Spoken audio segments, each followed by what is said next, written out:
چوتھی چیز کہ سابقہ گناہوں کو چھوڑ دیں. انشاءاللہ توبہ کے حوالے سے ایک علیحدہ خطبہ جمعہ ہوگا، لیکن یہ ہے کہ توبہ کا مطلب یہی ہوتا ہے کہ پہلے گناہوں کو چھوڑنا اور پھر اس پر معافی مانگنا، یہ ہے توبہ. مطلب ہے کہ اللہ کی طرف پلٹ آنا. تو پہلے گناہ چھوڑیں گے، غلط راستہ چھوڑیں گے تو واپس آئیں گے نا جی. شراب پی رہا ہے اور پھر کہتا توبہ توبہ توبہ.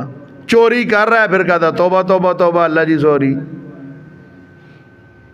حرام کام کر رہا ہے، سود کھا رہا ہے، پھر دودھ سے کہتا توبہ توبہ، اللہ جی سوری. اس طرح تھوڑا ہوتا ہے، پہلے گناہوں کو چھوڑ دو. یہ اسلامی ریاست جس میں وہ سندھ اسمبلی میں ایک ہندو نے، شرم کرنی چاہیے ان مسلمانوں کو جن کو آپ اپنا نمائندہ منتخب کرتے ہو، کہ ہندو نے قرارداد پیش کی کہ جناب ہمارے اوپر یہ بلیم آتا ہے کہ غیر مسلموں اقلیتوں کی وجہ سے شراب حلال رکھی ہوئی ہے. کہتا سوری جی ہم نہیں پیتے شراب، ہم آپ سے یہ کہتے ہیں کہ اس کو آپ قانونی طور پہ بھی ملک میں پابندی لگائیں. جس نے اس کے لائسنس آپ لوگوں نے غیر مسلم اقلیتوں کے نام پہ دیے ان کو ختم کریں. اس کی مخالفت کس نے کی ہے؟ آپ کے مسلمان نمائندوں نے کی ہے. مخالفت کی، انہوں نے کہا جی نہیں نہیں پابندی نہیں کر لگانی، رہنے دیں اس کو. تو پھر رمضان المبارک کیسے ان پر اثر کرے گا؟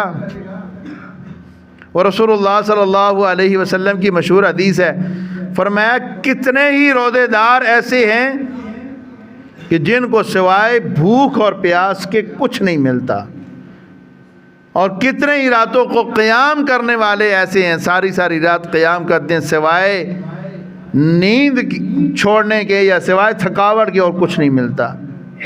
تو گناہوں کو چھوڑیے پہلے، پھر رمضان المبارک اثر کرے گا. نیکی بھی کریں، گناہوں کو بھی چھوڑیں، توبہ بھی کریں اللہ تعالیٰ سے.